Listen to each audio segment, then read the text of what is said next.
Mari kita berdoa. Bapa di surga, kami bersyukur bahwa dalam kebaktian ini kami kembali mendapatkan kesempatan dan kebebasan untuk membaca, untuk mendengar, untuk mempelajari, merenungkan sebagian firman, sekaligus dengan sebagian sejarah tentang reformasi. Ya Tuhan, Kau bimbing hamba-Mu dalam menyampaikan. Berikan kekuatan jasmani, pikiran, suara, dan berikan kata-kata, berikan pengurapan, berikan apapun yang Dia butuhkan, supaya seluruh firman bisa sampaikan dengan baik, dengan benar, dan dengan sejelas-jelasnya. Lengkapi bungkus dengan kuasa dan pekerjaan Roh-Mu, supaya jangan semua itu keluar dan kembali sia-sia, tapi tertanam, tumbuh, berbuah dalam kehidupan kami semua untuk kemuliaan Tuhan. Tolong kami semua dalam mendengar, jauhkan dari segala macam gangguan. Tolong bukakan hati kami, berikan kami konsentrasi dari awal sampai akhir, berikan kami terang, buat kami mengerti, dan terutama Tuhan buat kami menanggapi. Setelah kami mengerti, Engkau bekerja supaya kami tunduk pada kebenaran dan menanggapinya, sehingga akhirnya ini membawa sesuatu yang makin memuliakan Engkau mulai saat ini sampai selama-lamanya. Setan pasti bekerja. Kami juga titipkan sekali lagi listrik, sinyal HP, wifi, dan jauhkan dari segala keributan, gangguan, juga cuaca Engkau jaga dimanapun. Terima kasih Bapa, dalam nama Yesus kami berdoa. Amin. Saudara, saya akan berikan tema reformasi dan Alkitab. Biasanya kalau hari reformasi penekanannya pada sola fide, sola scriptura. Ini biarpun bahasa Alkitab, tapi bukan sola scriptura yang ditekankan, saudara ya. Nanti saya akan lihat. Kita akan melihat satu teks Alkitab di dalam 2 Raja-Raja pasal 22 ayat 1 sampai dengan ayat 20. Kita akan baca secara keseluruhan. Saya pilih teks ini karena teks ini mungkin adalah teks yang membicarakan reformasi yang paling hebat di dalam Perjanjian Lama. 2 Raja pasal 22 ayat 1 sampai dengan ayat yang ke-20. Yosia berumur 8 tahun pada waktu ia menjadi raja, dan 31 tahun lamanya ia memerintah di Yerusalem. Nama ibunya ialah Yedida binti Adaya dari Boskat. Ia melakukan apa yang benar di mata Tuhan dan hidup sama seperti Daud bapak leluhurnya, dan tidak menyimpang ke kanan atau ke kiri. Dalam tahun yang ke-18 zaman Raja Yosia, maka Raja menyuruh Safan bin Asalya bin Mesulam panitera itu ke rumah Tuhan, katanya, pergilah kepada imam besar Hilkia, suruhlah ia menyerahkan seluruh uang yang telah dibawa ke dalam rumah Tuhan, yang telah dikumpulkan dari pihak rakyat oleh penjaga-penjaga pintu. Baiklah itu diberikan mereka ke tangan para pekerja yang diangkat untuk mengawasi rumah Tuhan, supaya diberikan kepada tukang-tukang yang ada di rumah Tuhan untuk memperbaiki kerusakan rumah itu, yaitu kepada tukang-tukang kayu, tukang-tukang bangunan, dan tukang-tukang tembok, juga bagi pembelian kayu dan batu pahat untuk memperbaiki rumah itu. Tetapi tidak usahlah mengadakan perhitungan dengan mereka mengenai uang yang diberikan ke tangan mereka, sebab mereka bekerja dengan jujur. Berkatalah imam besar Hilkia kepada Safan panitera itu, telah kutemukan kitab Taurat itu di rumah Tuhan. Lalu Hilkia memberikan kitab itu kepada Safan, dan Safan terus membacanya. Kemudian Safan panitera itu masuk menghadap raja. Disampaikannya kabar tentang itu pada raja. Hamba-hambamu ini telah mengambil seluruh uang yang terdapat di rumah Tuhan dan memberikannya ke tangan para pekerja yang diangkat mengawasi rumah itu. Safan panitera itu memberitahukan juga kepada raja, Imam Hilkia telah memberikan kitab perkataan kitab kepadaku. Lalu Safan membacakannya di depan raja. Segera sesudah raja mendengar perkataan kitab Taurat itu, dikoyakkannya pakaiannya. Kemudian raja memberi perintah kepada Imam Hilkiah, kepada Ahikam bin Safan, kepada Akbor bin Mika, kepada Safan panitera itu, dan kepada Asaya hamba raja, katanya, pergilah, mintalah petunjuk Tuhan bagiku, bagi rakyat dan bagi seluruh Yehuda, tentang perkataan kitab yang ditemukan itu. Sebab hebat kehangatan murka Tuhan yang bernyala-nyala terhadap kita. Oleh karena nenek moyang kita tidak mendengarkan perkataan kitab ini dengan berbuat tepat seperti yang tertulis di dalamnya. Maka pergilah Imam Hilkiah, Ahikam, Akbor, Safan, dan Asaya kepada Nabdiah Hulda, istri seorang yang mengurus pakaian-pakaian, yaitu Salum bin Tikwa bin Harhas. Nabdiah itu tinggal di Yerusalem, di perkampungan baru. Mereka memberitakan semuanya kepadanya. Perempuan itu menjawab mereka, bagilah firman Tuhan Allah Israel. Katakanlah kepada orang yang menyuruh kamu kepadaku, bagilah firman Tuhan, sesungguhnya aku akan mendatangkan malapetaka atas tempat ini dan atas penduduknya, yakni segala perkataan kitab yang telah dibaca oleh Raja Yehuda, karena mereka meninggalkan aku dan membakar korban kepada Allah lain dengan maksud menimbulkan sakit hati dengan segala pekerjaan tangan mereka. Sebab itu kehangatan murkaku akan bernyala-nyala terhadap tempat ini dengan tidak padam-padam. Tetapi kepada Raja Yehuda yang telah menyuruh kamu untuk meminta petunjuk Tuhan, harus kamu katakan demikian, bagilah firman Tuhan Allah Israel mengenai perkataan yang telah kau dengar itu. Oleh karena engkau sudah menyesal dan engkau merendahkan diri di hadapan Tuhan pada waktu engkau mendengar hukuman yang kufirmankan terhadap tempat ini dan terhadap penduduknya, bahwa mereka akan mendahsyatkan dan menjadi kutuk. Dan oleh karena engkau mengoyakkan pakaianmu dan menangis di hadapanku, aku pun telah mendengarnya. Demikianlah firman Tuhan. Sebab itu sesungguhnya aku akan mengumpulkan engkau pada nenek moyangmu, dan engkau akan dikebumikan ke dalam kuburmu dengan damai, dan matamu tidak akan melihat segala malapetaka yang akan kudatangkan atas tempat ini. Lalu mereka menyampaikan jawab itu kepada raja. Saudara, jelas sekali kalau kita baca teks ini. Ini bagian pertama yang saya bahas ya. Di sini raja yang namanya Yosia ini mengadakan reformasi. Nah, pertama-tama kita akan menyoroti beberapa poin ya. Pertama, saudara, Yosia ini menjadi raja pada usia 8 tahun. Dan kalau dia dikatakan memerintah 31 tahun, berarti dia mati pada usia sangat muda, 39 tahun, padahal dia raja yang sangat saleh. Dan matinya dalam peperangan dengan Firaun. Kalau saudara baca lanjutannya sudah bisa melihat itu. Tapi saudara naik tahta pada usia 8 tahun. Tidak bisa bayangkan ya, 8 tahun kelas 3 SD barangkali ya. Bagaimana orang umur 8 tahun jadi raja? Rasanya mestinya akan jadi raja yang bejat.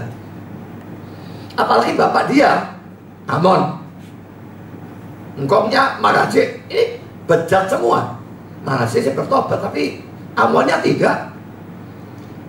Kita sebetulnya kelihatannya tidak bisa mengharapkan apa-apa dari raja yang masih anak kecil umur 8 tahun ini. Tapi pada waktu kita baca terus teksnya, ternyata apa yang kita pikirkan itu sama sekali berkebalikan dengan faktanya. Raja ini akhirnya mengadakan suatu reformasi yang terhebat mungkin di dalam sepanjang sejarah raja-raja Israel maupun raja-raja Yehuda. Sekarang poin yang kedua, saudara, ini yang saya akan bahas. Raja Yosia melakukan reformasi yang luar biasa terhadap negara dan bangsanya. Reformasi yang dilakukan oleh Raja Yosia itu dalam teks ini sebetulnya terletak di antara ayat 2 dan ayat 3. Tetapi itu tidak diceritakan. Tetapi itu diceritakan dalam bagian paralel dari 2 Raja-Raja pasal 22 ini, yaitu dalam 2 Tawret 34 ayat 1-8 yang menceritakan cerita ini dengan lebih terperinci. Saya akan baca ya. Yosia berumur 8 tahun pada waktu ia menjadi raja, dan 31 tahun lamanya ia memerintah di Yerusalem. Ia melakukan apa yang benar di mata Tuhan dan hidup seperti Daud bapak leluhurnya dan tidak menyimpang ke kanan atau ke kiri. Sampai di sini sama ya dengan tadi ya. Tapi mulai di sini beda. Ayat 3. Pada tahun ke-8 dari pemerintahannya, berarti dia umur 16 ya. Ketika ia masih muda belia, ia mulai mencari Allah Daud bapak leluhurnya. Dan pada tahun ke-12, ya umur 20 ya, ia mulai mentahirkan Yehuda dan Yerusalem daripada bukit-bukit pengorbanan tiang-tiang berhala, patung-patung pahatan dan patung-patung tuangan. Mezbah-mezbah para Baal dirobohkan di hadapannya. Ia menghancurkan pedupaan-pedupaan yang ada di atapnya. Ia meremukkan dan menghancur luluhkan tiang-tiang berhala, patung-patung pahatan dan patung-patung tuangan, dan menghamburkannya ke atas kuburan orang-orang yang mempersembahkan korban kepada berhala-berhala itu. Tulang-tulang para imam dibakarnya di atas mezbah-mezbah mereka. Demikianlah ia mentahirkan Yehuda dan Yerusalem. Juga di kota-kota Manasye, Efraim dan Simeon, sampai di kota-kota Naftali, yang dimana-mana telah menjadi reruntuhan. Ia merobohkan segala mezbah dan tiang berhala, merumahkan segala patung pahatan serta menghancur luluhkannya, dan menghancurkan semua pedupaan di seluruh tanah Israel. Sesudah itu ia kembali ke Yerusalem. Lalu baru ayat 8 ini ngomong ayat 3-nya tadi ya. Pada tahun ke-18 dari pemerintahannya, ini nomor 26 ya. Setelah selesai mentahirkan negeri dan rumah Tuhan, ia menyuruh dan seterusnya. Maka ceritanya dari sama, lalu perbaiki bait Allah, lalu menemukan kitab hukum Taurat dan sebagainya.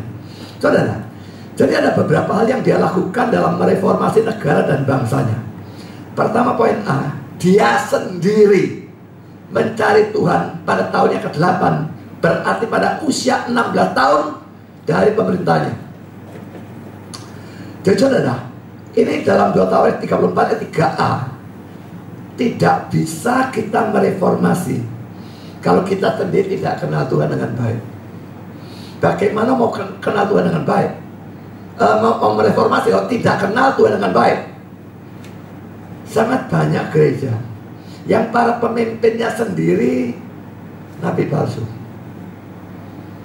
bukan orang Kristen, atau orang Kristen yang tidak belajar firman dan sebagainya.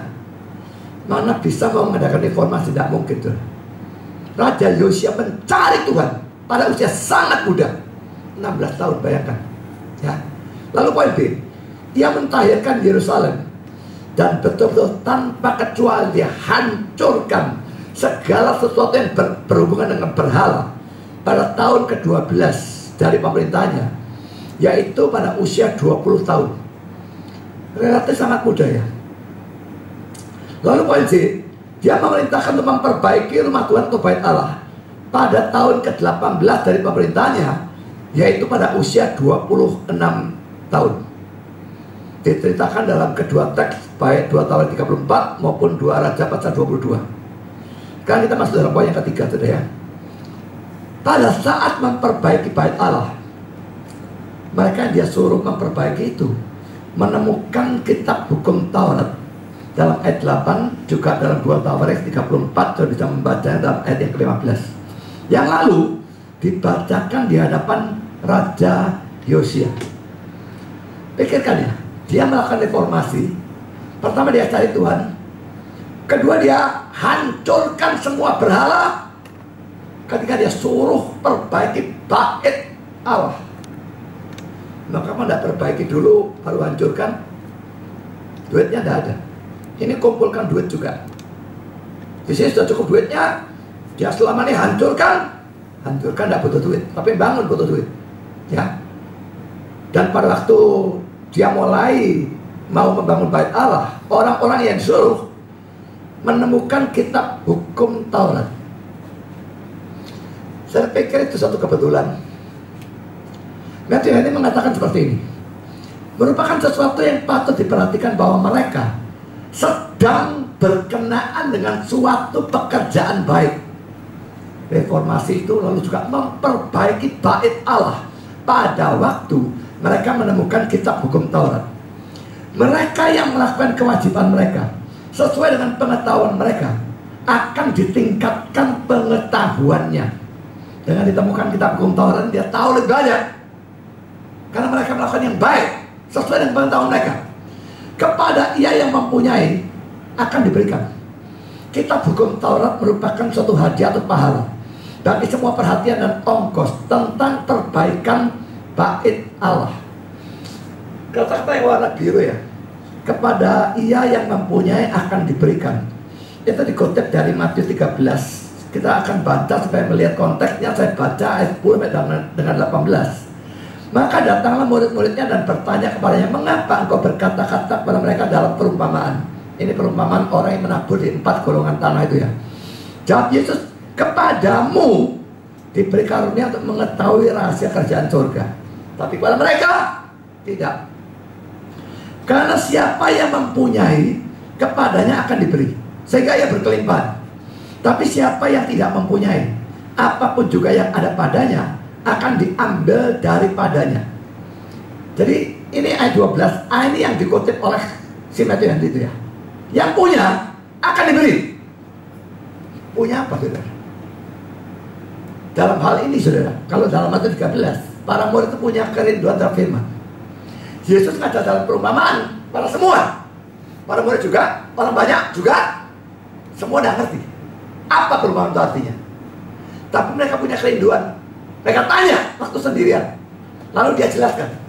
Yang sana dan dikasih penjelasan. Saudara, tidak rindu firman Tuhan itu sangat membahayakan. Jadi introspeksilah saudara. Saya punya kerinduan firman Tuhan sungguh-sungguh ya atau tidak? Tidak menyebabkan Tuhan butakan saudara. Tapi yang rindu diberkati dengan pengertian.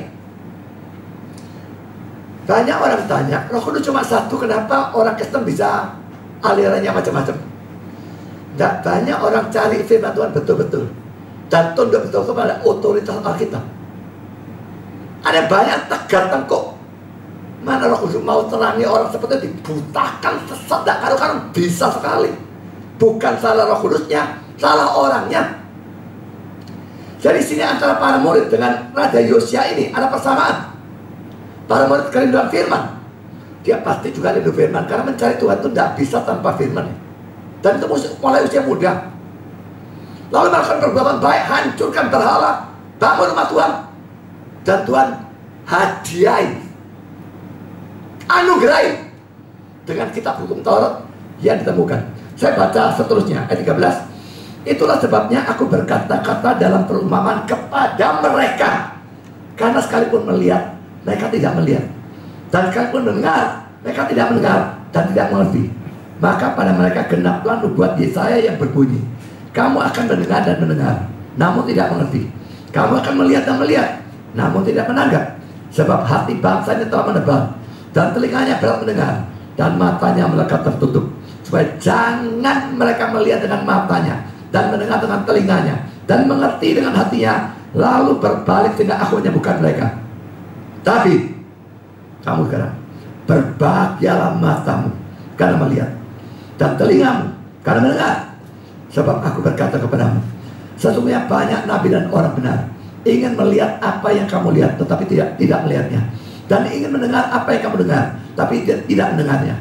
Karena itu, dengarlah arti perumpamaan penabur itu. Lalu dia jelaskan. Mereka punya kerinduan. Mereka dikatakan berbahagialah atau diberkatilah. Memang kerinduan itu datang dari Tuhan juga. Karena pasangan dan dikasih. Saya percaya predestinasi saudara merupakan sesuatu yang sangat berbahaya. Kalau saya tidak punya kerinduan untuk belajar atau mengerti firman Tuhan, apalagi pada waktu dengar firman Tuhan, cuek terhadap Alkitab, cuek terhadap khotbah yang justru membahas Alkitab. Senangnya segala macam dongeng, lelucon, konyol yang tidak ada gunanya. Itu yang senang. Nabi-nabi palsu laris, nabi asli orang tidak mau. Saudara, itu keadaan yang sangat berbahaya. Jangan main-main. Introspeksilah sungguh-sungguh. Saya betul-betul rindu firman Tuhan, ya atau tidak. Merupakan suatu berkat yang sangat besar kalau saudara punya kerinduan untuk belajar atau mengerti firman Tuhan. Karena saudara, saya merasa saya sebagai orang yang sangat diberkati Tuhan. Karena sejak saya, ya, dalam pikiran saya itu kelahiran barunya sekitar di sana. Sebelum saya percaya, saya sudah mencari firman. Dan sampai saya percaya, Roh mencari. Dan sampai sekarang saya tetap punya kerinduan yang sangat besar dan belajar. Dan saya tidak habis pikir, kenapa ada banyak pendeta tidak mau belajar firman. Ada yang memang tidak punya akses karena punya buku dan sebagainya. Tapi sekarang bukan alasan, karena buku elektronik banyak sekali. Belajar bahasa Inggris tidak mau, terbatas pada buku-buku yang sedikit, tidak bisa belajar, tidak mau berjerih payah. Satu berkat yang saya anggap sangat besar Tuhan berikan kepada saya punya kerinduan. Kalau saudara ada seperti saya, saudara berterima kasih luar biasa, karena yang seperti itu tidak banyak, dan itu anugerah. Sekarang kita kembali, saudara, pada cerita tentang penemuan kitab hukum Taurat ini. Kelihatannya kitab hukum Taurat itu tadinya hilang. Mungkin zaman-zaman sebelumnya, sebelum dia kan penyembahan berhala, diletakkan secara ceroboh dan diabaikan, dilemparkan ke sudut tertentu, sebagaimana beberapa orang melemparkan Alkitab mereka. Ini kata-katanya Matthew Henry, ya. Saya berikan terjemahan bebas, ya. Banyak orang Alkitabnya taruh sembarangan, pada waktu cari, di mana Alkitabku? Ini kelihatan tidak pernah baca, ya, oleh mereka yang tidak mengetahui nilai kitab itu. Jadi letakkan sembarangan, lalu kalau orang Jawa bilang kesingsal, ya hilang, ya. Dan kitab itu dilupakan di sana. Atau itu disembunyikan secara jahat oleh beberapa raja yang menyembah berhala atau pegawai-pegawai mereka. Tapi kalau orang jahat, kenapa tidak sekalian dihancurkan? Bisa Providence of God mengendalikan.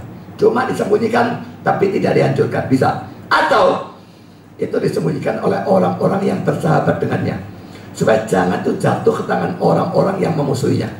Jadi seluruhnya ini dari Matthew Henry. Tapi Adam Clarke, saudara, memberikan argumentasi bahwa kitab hukum Taurat yang ditemukan itu tidak mungkin merupakan satu-satunya kitab hukum Taurat yang tersisa. Seakan-akan dulunya tidak ada sama sekali, lalu ketemu satu ini tok. Tidak mungkin. Ini argumentasi yang diberikan. Pertama, poin A, sekalipun Ahaz itu ayah dari Raja Hizkia. Manasye itu anak dari Hizkia. Dan Amon itu anak dari Manasye. Berusaha menghancurkan semua kitab-kitab, apakah itu mau asli mau salinan dari hukum Taurat. Mereka tidak mungkin bisa menghancurkan semuanya.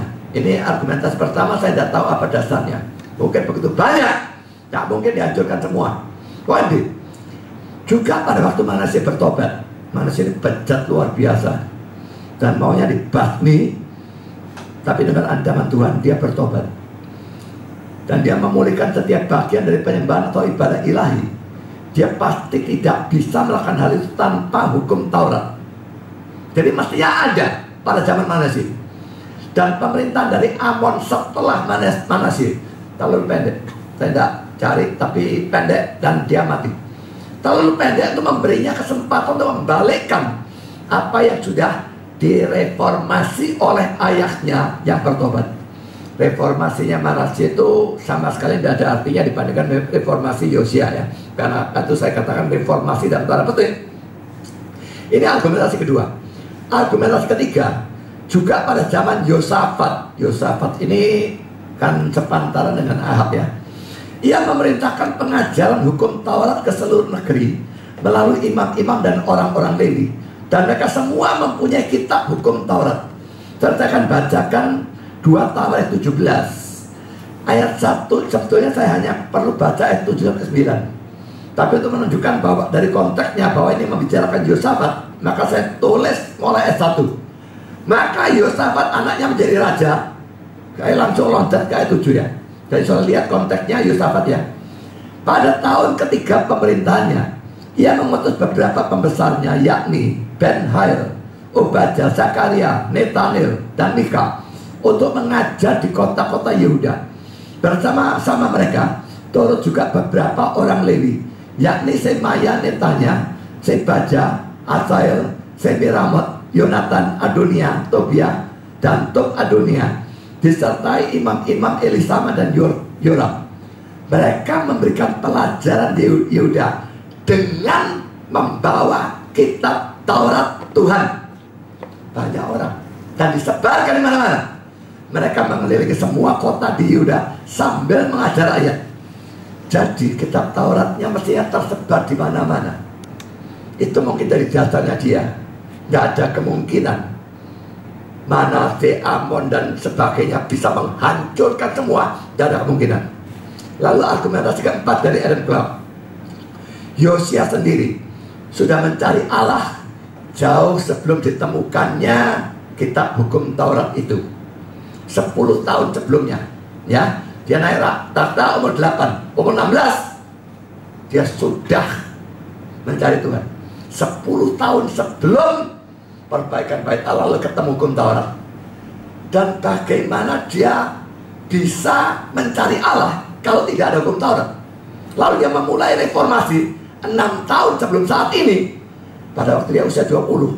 Dan itu semua tidak mungkin bisa dilakukan tanpa hukum Taurat. Jadi pasti ada. Tapi kalau ada, kalau memang begitu, mengapa Yosia bereaksi dengan pertama dia mengoyakkan pakaiannya? Pada waktu Taurat dibacakan, dia mengoyakkan pakaiannya. Ayat 11 ya. Segera sesudah raja mendengar perkataan kitab Taurat itu, dikoyakkannya lah pakaiannya.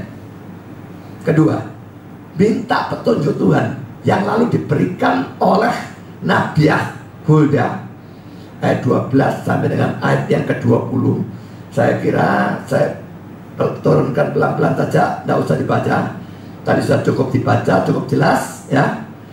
Dan saudara, dia begitu takut mendengar pembacaan hukum Taurat, ancaman-ancamannya, sampai suruh orang tanya kepada seorang nabiah. Dan nabiah itu berkata, intinya ya, sudah telat, pertobatannya telat. Aku sudah putuskan hancurkan Yehuda. Cuma kamu, rajanya, Yosia, menangis, bertobat, mengoyakkan pakaiannya, sebagainya. Tuhan tidak akan biarkan dia hidup melihat bencana yang Tuhan sudah rencanakan. Kehancuran oleh Babilonia. Itu yang dimaksudkan, dia mati dalam damai. Dia mati dalam perang. Bukan damai yang bagaimana, tapi dalam damai maksudnya bukan melihat kehancuran oleh Babilonia terhadap Yehuda. Itu datang masih lama setelah dia. Dia tidak mengalami itu. Hidupnya semua bagus sampai mati dalam perang. Saudara, ada beberapa penafsiran ya. Mengapa kalau memang kitab Taurat itu ada, kok Yosia bereaksi dengan koyakkan pakaiannya, minta petunjuk Nabi Hulda dan sebagainya, begitu ketakutan dengan ancaman Taurat, seakan-akan baru mendengar. Nah, ada beberapa penafsiran, saudara. Mengapa Raja Yosia bereaksi seperti itu? Saya akan bacakan Jamieson, Fausset, and Brown yang berkata demikian. Kesan sedih dan takut yang dihasilkan oleh pembacaan pada pikiran Yosia terlihat tak bisa dijelaskan bagi banyak orang. Dan kan adalah pasti dari pengetahuan yang luas dan akrab yang ditunjukkan oleh nabi-nabi, bahwa di sana ada banyak dari salinan-salinan lain dalam peredaran umum. Raja pasti telah tahu isinya yang kudus dalam tingkat tertentu, tapi ia bisa telah menjadi seorang asing terhadap teks yang dibacakan kepadanya. Dan pembacaan itu bisa dalam keadaan khusus telah menemukan suatu jalan kepada hatinya dengan suatu cara yang tidak pernah ia rasakan sebelumnya. Ini tafsiran dari Jamieson, Fausset, and Brown. Ada nabi-nabi itu tidak gitu punya pengertian dari mana, pasti ada. Tapi teks itu asing bagi dia. Mungkin Imamat 26 atau Ulangan 28, ancaman ada berkat, janji berkat, dan ancaman kutuk dan sebagainya. Mungkin itu yang dibacakan. Dan mungkin dia asing tentang teks itu, atau sebetulnya dia tahu, tetapi pada saat itu pembaca itu mendapatkan berkat dari Tuhan sedemikian rupa sehingga masuk itu ke dalam hatinya dan menyebabkan dia menimbulkan reaksi seperti itu. Ini tafsiran Jamieson, Fawcett, and Brown. Tapi Matthew Henry punya penafsiran yang berbeda, sudah. Dia berkata demikian. Kelihatannya hal-hal yang terdapat di dalamnya adalah baru, baik bagi raja sendiri dan bagi imam besar. Karena raja setelah pembacaan darinya mengoyakkan pakaiannya. Kami mempunyai alasan untuk menganggap bahwa perintah bagi raja untuk menuliskan suatu salinan dari hukum Taurat maupun perintah untuk membaca hukum Taurat di depan umum setiap tahun ke-7, ayatnya nanti kita baca ya, tidak dilakukan atau ditaati untuk suatu waktu yang lama. Tuhan berikan perintah dari dulu, dari zaman Musa ini ya, tapi tidak ditaati. Dan pada waktu cara yang diberikan untuk memelihara atau memajukan agama diabaikan, agama itu sendiri akan segera membusuk. Tetapi di sisi lain, jika kitab hukum Taurat itu hilang, kelihatannya sukar untuk menentukan peraturan apa yang Yosia taati dalam melakukan apa yang benar di mata Tuhan. Dia tidak menyimpang ke kanan ke kiri tanpa Taurat, itu tidak mungkin. Dan bagaimana imam-imam dan bangsa itu memelihara upacara-upacara dari agama mereka. Sekarang tadi saudara, dua teks yang diberikan sebagai referensi, saya akan bacakan ya. Ulangan 17 ayat 18. Perintah Tuhan kepada raja pada zaman Musa diberikan. Tapi Tuhan tahu nanti akan ada raja. Zaman Musa tidak ada raja, nanti akan ada raja. Apabila ia duduk di atas tahta kerajaan, maka haruslah ia menyuruh menulis baginya salinan hukum ini menurut kitab yang ada pada imam-imam orang Lewi. Lah sebelum dia raja yang nyembah berhala banyak-banyaknya, mana mereka mau nuruti ini? Tidak dipedulikan untuk waktu yang cukup lama. Sekarang Ulangan 31, dia memberikan ayat 10-11, tapi saya bacakan 10-13 ya. Dan Musa memerintahkan kepada mereka demikian.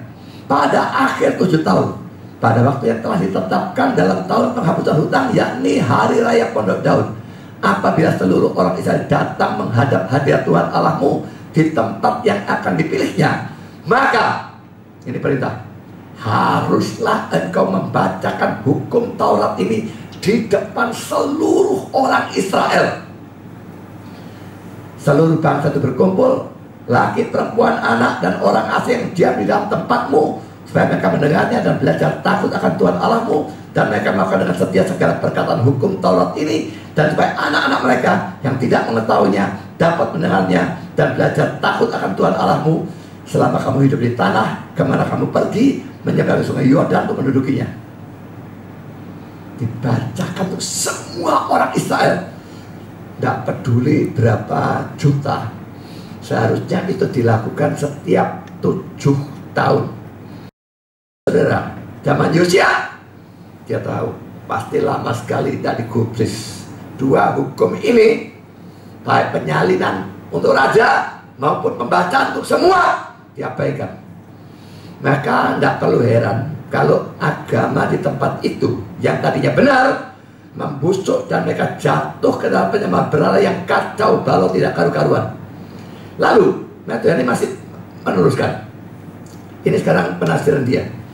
Saya condong untuk berpikir atau menganggap bahwa bangsa itu secara umum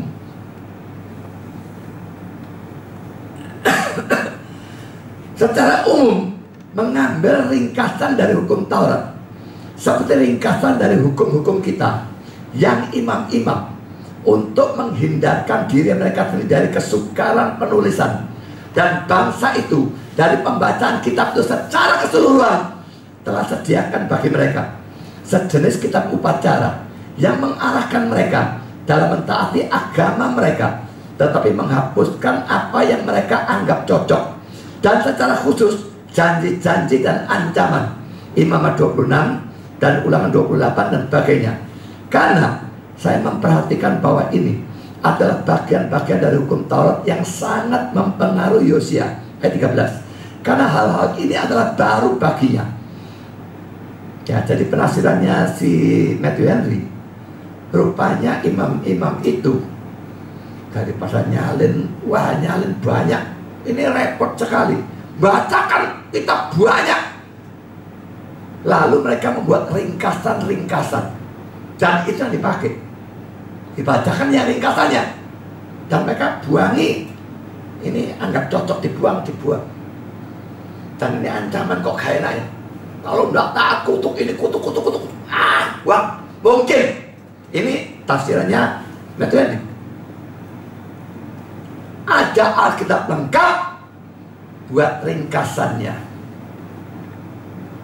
dan itu saja yang digunakan. Lalu Matthew ini mengakhiri dengan kata-kata ini: tak ada ringkasan-ringkasan, intisari atau kumpulan-kumpulan dari Alkitab, sekalipun hal-hal itu bisa mempunyai manfaat, bisa efektif untuk memberikan dan memelihara pengetahuan atau pengenalan tentang Allah dan kehendaknya, seperti Alkitab sendiri. Ringkasan bisa penting, saudara, tapi tidak bisa hanya ringkasan. Tuhan berikan seluruh Alkitab. Adakah orang-orang yang kalau ke gereja bawa hanya perjanjian baru saja karena malas bawa Alkitab seluruhnya yang tebal?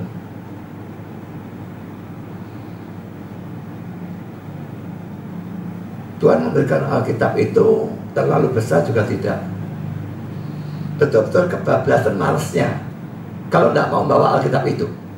Sekarang tidak usah bawa, memang ada di HP dan sebagainya, tidak masalah.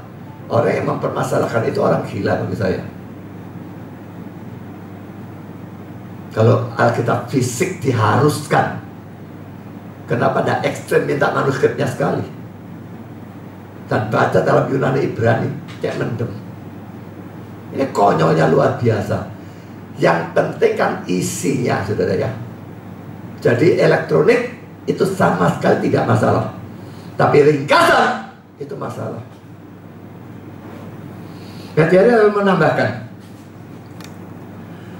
bukanlah sesuatu yang mengherankan bahwa bangsa itu begitu jahat atau rusak. Pada waktu kita hukum Taurat adalah sesuatu hal yang begitu jarang ditemukan di antara mereka. Di mana penglihatan itu tidak ada, bangsa itu binasa. Ini kutipannya. Mereka yang berusaha untuk merusak atau menghilangkan kesetiaan mereka, tak diragukan akan menggunakan semua keahlian yang bisa mereka dapatkan untuk mengambil kitab itu dari tangan mereka. Kalau pimpinannya tidak setia, anak buahnya tidak boleh dapat. Diambil dengan cara apapun, pakai keahlian dan cara lain apapun. Dan dia nyerang siapa? Perhatikan kalimat terakhir. Gereja Roma, maksudnya Katolik, tidak bisa memelihara penggunaan patung-patung kecuali dengan melarang penggunaan dari kitab suci. Nah, mulai masuk dalam urusan reformasi, saudara. Reformasinya Martin Luther dan sebagainya ya. Kalau tadi reformasi Yosia, sekarang Matthew Henry ini membuka jalan bagi saya masuk ke dalam reformasinya Martin Luther. Tapi saudara, mari kita lihat ayat yang dia tadi berikan tanpa memberikan alamatnya yang saya cari. Dan itu dari Amsal 29 ayat 18. Bila tidak ada wahyu, menjadi liarlah rakyat, berbagailah orang yang berpegang pada hukum. Hanya bagian A-nya saja yang saya garis bawah dan warna biru ya. Bila tidak ada wahyu, diterjemahkan wahyu dalam LAI. Ada bermacam-macam versi, tapi menurut saya dalam hal ini NASB yang paling benar. Bagian yang warna biru itu, di mana di sana tidak ada penglihatan, vision bahasa Inggrisnya. Orang-orang tidak dikekang. Menjadi liar, cocok ya, tidak dikekang, hampir sama. Saudara, harus ada wahyu atau penglihatan. Saya kira tidak usah terlalu dibedakan, karena penglihatan itu sama juga wahyu juga. Ya, dua kata memang berbeda. Wahyu lebih luas, tapi penglihatan itu juga termasuk sebagian dari wahyu. Karena saudara, Matthew Henry melanjutkan lagi. Poin 3. merupakan suatu kejadian atau contoh besar, contoh yang besar tentang kebaikan Allah, dan suatu tanda untuk kebaikan bagi Yosia dan bangsanya, bahwa kitab hukum Taurat pada waktu yang tepat dinyatakan untuk mengarahkan dan mempercepat reformasi yang diberkati yang telah dimulai oleh Yosia. Merupakan suatu tanda bahwa Allah mempunyai belas kasihan yang tersedia untuk suatu bangsa pada waktu Ia membesarkan atau memuliakan hukum Tauratnya dan membuatnya begitu terhormat dan memperlengkapi mereka dengan cara atau jalan untuk peningkatan pengetahuan kitab suci. Kalau dalam satu bangsa Alkitab bisa didapatkan dengan gampang, belajar Alkitab secara benar itu bisa ada, caranya ada. Bangsa itu diberkati. Kita hidup dalam negara yang mayoritas Islam ya, tapi tetap kita Alkitab gampang dapat. Sekalipun banyak nabi palsu dan berita sesat, tapi pelajaran benar ada. Masuk internet, orang bisa dapat dengan gampang. Sebetulnya Indonesia termasuk diberkati daripada Korea Utara, China yang menekan dan sebagainya. Dan tidak tahu lah negara-negara lain yang menekan jauh lebih hebat daripada Indonesia dan sebagainya. Indonesia termasuk diberkati. Kita semua diberkati. Tapi saudara, apa kan berkat itu? Alkitab gampang ada, pelajaran benar gampang ada, tapi saudara sia-siakan, jangan main-main. Tuhan bisa hajar dengan cabut itu, dan celakalah kita. Karena kalimat terakhir dari Matthew Henry, penterjemahan kitab suci ke dalam bahasa kasar atau biasa merupakan kemuliaan, kekuatan, dan sukacita dari reformasi, dari ajaran atau praktek atau upacara gereja Katolik. Saudara, kita selalu ribut kalau urusan Alkitab. Pada waktu reformasi ini sola scriptura, bukan itu sekarang yang saya sedang bahas. Sekalipun sola scriptura penting, Katolik tambah dengan tradisi dan ajarannya jauh lebih banyak didasarkan tradisi daripada Alkitabnya. Sola scriptura penting, tapi bukan itu yang saya tekankan. Yang saya tekankan, saudara, pada zaman abad pertengahan sebelum reformasi, dan saya tidak tahu mulai kapan, persisnya mulai kapan, tidak ngerti. Terus sampai zaman reformasi dan sebagainya,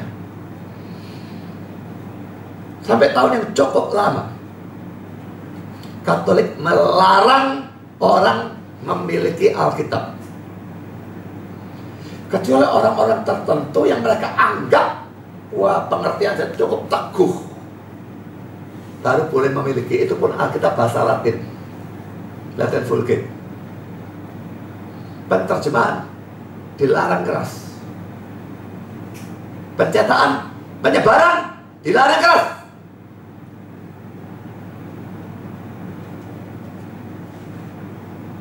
Nanti saya akan lihat, tunjukkan buktinya. Memang mereka berubah pada abad ke-20. Setidaknya tahun 92, ya 1992 munculnya Catechism of the Catholic Church mengubah itu. Nanti saya akan berikan itu juga. Tapi saudara, pada zaman abad pertengahan, saya tidak tahu persis mulainya kapan, tapi sampai waktu yang cukup lama, ratusan tahun, tidak ada Alkitab, kecuali untuk orang-orang tertentu.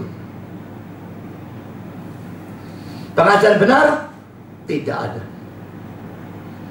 Begitu muncul menentang, bunuh. Kalau ada yang terhindar, karena providence of God, perlindungan Tuhan saja.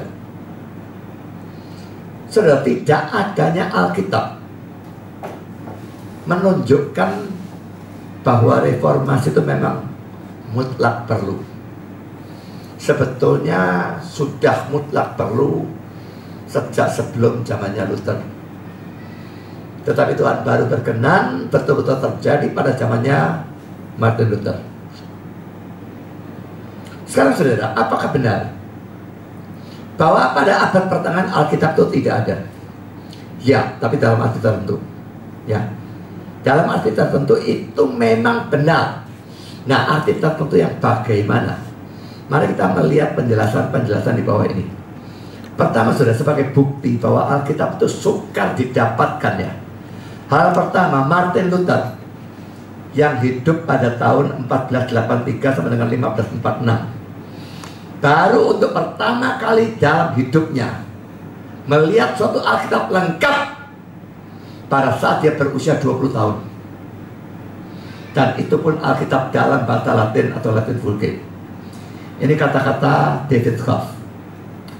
Pada usia 18 tahun pada tahun 1501 ia masuk sebagai Martinus Luther ex Mansfeld, Universitas di Erfurt yang telah didirikan 100 tahun sebelumnya tahun 1392. Dan yang pada saat itu adalah salah satu yang terbaik di Jerman. Pada usianya yang ke-20 itu tahun 1503 ya. Ia untuk pertama kalinya melihat suatu Alkitab Latin lengkap di perpustakaan universitas. Bagusnya Luther bisa Latin. Dan kaget dan bersukacita mendapati bahwa Alkitab itu bersih begitu jauh lebih banyak daripada yang pernah dibacakan atau dijelaskan dalam gereja-gereja. Dia Katolik yang taat luar biasa. Dia tahu apa yang dibacakan, apa yang diajarkan, dijelaskan dalam gereja-gereja. Ini Alkitab aslinya Latin Vulgate seluruh. Yang diajarkan sebagian cocok, doktrin mereka diajarkan, tidak cocok dibuang. Mana mereka mau ajarkan sesuatu yang bertentangan dengan dogma mereka tidak karu-karuan. Jadi waktu dia baca, dia melihat, loh, jauh lebih banyak isinya. David Schaff memberikan catatan kaki yang berbunyi sebagai berikut. Ini sebagian adalah kesalahannya sendiri. Karena beberapa edisi dari Latin Vulgate dan Alkitab bahasa Jerman dicetak sebelum tahun 1500. Saya jengkelnya dengan David Schaff ini ya. Dia seorang ahli sejarah yang bagus. Tapi seringkali menceritakan sejarah dia berikan komentar-komentar dia. Dan komentar-komentarnya seringkali goblok. Dan ini salah satu yang goblok. Menurut saya ini goblok memang karena apa? Bagaimana bisa salah Luther? Dalam gereja Roma Katolik pada zaman itu, Alkitab dilarang untuk orang awam. Orang awam dilarang membaca, bahkan dilarang untuk memiliki Alkitab. Makanya bayangkan saudara, seandainya reformasi tidak ada dan kita akan dalam gereja Katolik dan terus seperti itu, mampuslah kita secara rohani. Saya tidak bersyukur karena adanya reformasi, karena Alkitab dengan gampang bisa didapatkan. Tapi tidak cukup. Saudara, apakan Alkitab yang dengan gampang didapatkan itu? Disia-siakan. Apa gunanya reformasi bagi saudara? Karena mari kita masuk pada poin yang kedua. Benarkah pada zaman itu Alkitab dilarang bagi orang awam? Saya akan memberikan beberapa kutipan dari bukunya Loren Bednar yang berjudul Roman Catholicism. Sebagai catatan, Loren Bednar ini hidup pada tahun 1901 sampai 1990. Saya sekolah teologi 85 sampai 88 ya. Jadi waktu saya sekolah teologi, Loren Bednar masih hidup. Dan dia membagikan satu bukunya dia kepada seluruh mahasiswa, kira-kira 250 orang. Gratis. Kalau saya tidak salah, Reformed Doctrine of Predestination. Itu yang dibagikan. Seorang ahli teologi reform. Dan saya percaya orang yang punya integritas. Tapi saudara cari nama ini di Google. Kalau sumber Katolik yang bicara, Wah, dia dimaki-maki habis-habisan. Buku dia dianggap memfitnah yang apa. Ada salah sih, ada salah. Tidak ada tulisan, tidak ada salah. Tapi salah yang remeh dibesar-besarkan, benar yang besar tidak dianggap. Bahwa dalam Roma Katolik orang awam yang dilarang untuk membaca, bahkan untuk memiliki Alkitab. Nah, sekarang saya berikan ya. Ini kutipan dari Lord Better, poin A. Alkitab pertama kalinya dilarang secara resmi bagi umat oleh gereja Roma Katolik dan ditempatkan pada indeks dari buku-buku terlarang.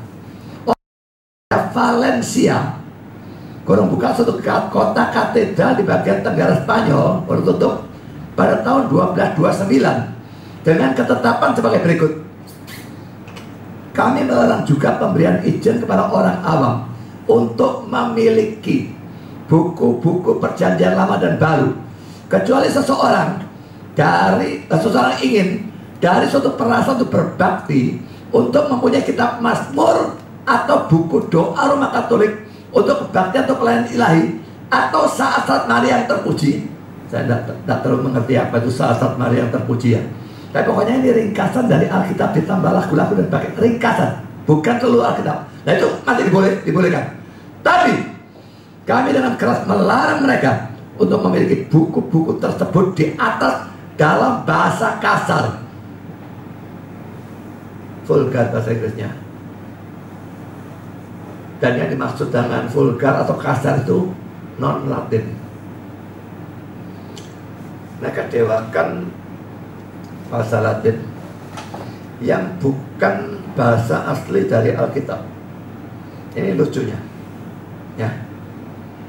Dan karena Jerome menerjemahkan dalam bahasa Latin dan lalu muncul Latin vulgate, mereka seharusnya tetap tahu Alkitab bahasa asli itu dalam bahasa Yunani dan Ibrani dan sedikit dalam bahasa Arab,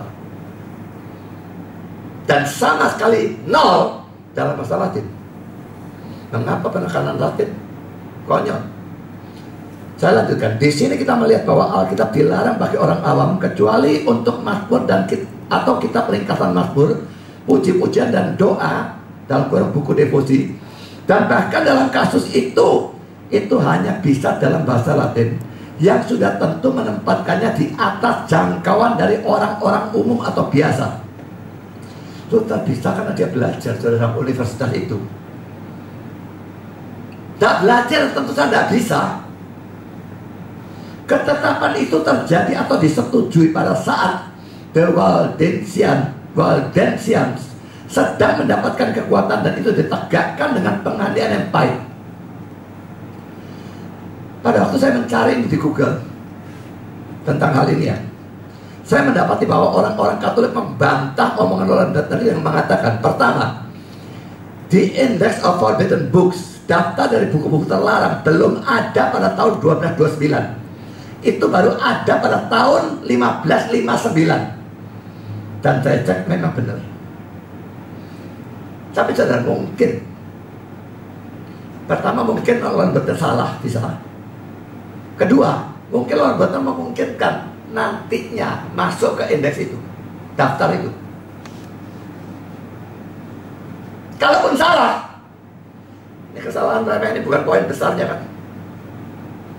Kedua, bantahan orang Katolik, tidak pernah ada sidang gereja yang namanya Valencia. Dan lalu saya mencari di Google, dan saya menemukan dalam link di bawah ini, kalau sidang gereja itu memang bukan di Valencia, tetapi di Toulouse. Saya tidak tahu bacanya gimana. Ini kata bahasa apa saya tidak tahu, ini repotnya. Kalau Yunani maka U dibaca U, tapi apakah ini Yunani saya tidak tahu. Ini kota di Spanyol. Tahun 1229 saya berikan linknya, saya bisa mengecek. Saya ambil satu cuplikan dari link di atas ini ya. Sidang gereja Toulouse 1229 adalah suatu sidang gereja dari gereja Roma Katolik yang diminta atau dituntut atau diperintahkan oleh, nah kira-kira nama yang suka, Volquet de Marcella, uskup dari Toulouse pada tahun 1229 Masehi. Sidang gereja itu melarang orang awam untuk membaca terjemahan-terjemahan dari Alkitab dalam bahasa sehari-hari. Poin besarnya apa, saudara? Warren Buffett mengatakan sejak tahun 1299 dilarang. Kalau salah urusan kota Valencia, taruh urusan indeks, hal remeh, hal besar jadi benar.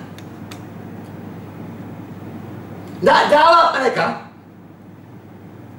Ya ada jawaban, itu katanya untuk menekan kesesatan bahwa ada yang sesat lalu dilarang untuk semua. Itu konyol, saudara. Saya menemukan link lainnya. Saya berikan linknya, dan lalu saya berikan cuplikan dari link itu.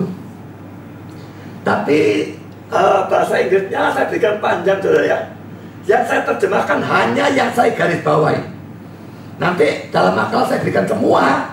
Kalau mau baca seluruhnya terserah, tapi dalam terjemahnya saya hanya terjemahkan bagian bahasa Inggris yang saya garis bawahi.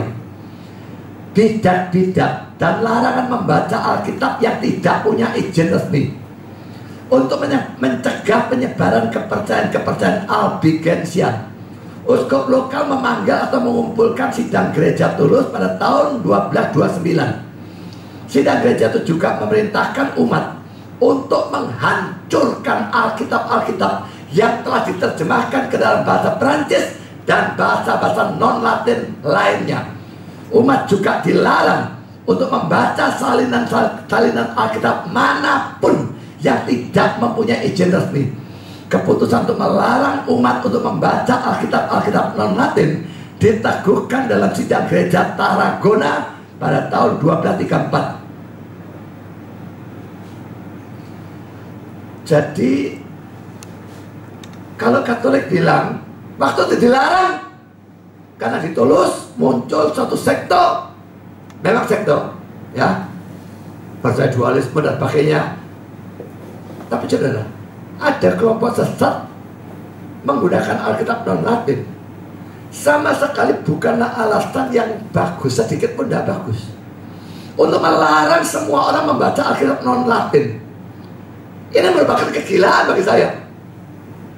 Ini sama dengan, karena sekarang kita tahu ada sekte yang namanya Saksi Yehuwa yang punya Alkitab Yehuwa Translation. Maka kita lalu melarang orang membaca Alkitab kecuali dalam bahasa asli. Kegilaannya sama. Puji Tuhan tidak ada dari kita yang mikirkan seperti itu. Jadi kesimpulannya saudara, poin ini ya, sekalipun Warren Buffett memang kata-katanya itu punya kesalahan-kesalahan tapi remeh, intinya memang benar. Ada sidang gereja lebih dari satu yang melarang orang awam membaca Alkitab, dan itu dimulai pada awal abad ke-13. Sekarang poin B, Warren Buffett mengatakan lagi, ini argumentasi kedua, dan untuk ini tidak ada kemungkinan mereka bantah karena ini benar. Sidang gereja Trent meneguhkan ulang ketetapan itu. Trent ini, wah, otoritasnya sangat besar. Kalau yang tadi itu sidang gereja lokal ya, ini Trent ini besar sekali. Meneguhkan ulang ketetapan itu dan melarang penggunaan kitab suci oleh anggota manapun dari gereja kecuali yang mendapatkan izin dari atasannya. Ketetapan itu berbunyi sebagai berikut. Karena jelas atau nyata dari pengalaman, lucu sekali, dari pengalaman, bahwa kalau Alkitab Kudus, the Holy Bible ya, saya tidak punya terjemahan lain, Alkitab Kudus yang sudah diterjemahkan ke dalam bahasa kasar. Bahasa kasar itu bahasa biasa, pokoknya seadanya yang non-Latin, diizinkan secara sembarangan kepada semua orang. Kesembronoan manusia akan menyebabkan lebih banyak kejahatan atau keburukan daripada kebaikan yang muncul daripadanya. Kegilaan apa ini saudara? Luther bertobat. Dia baca Alkitab Roma pasal 1, 16 dan 17, dan dia renungkan sendiri. Keburukan memang dari sudut Katolik itu keburukan, sesat Luther.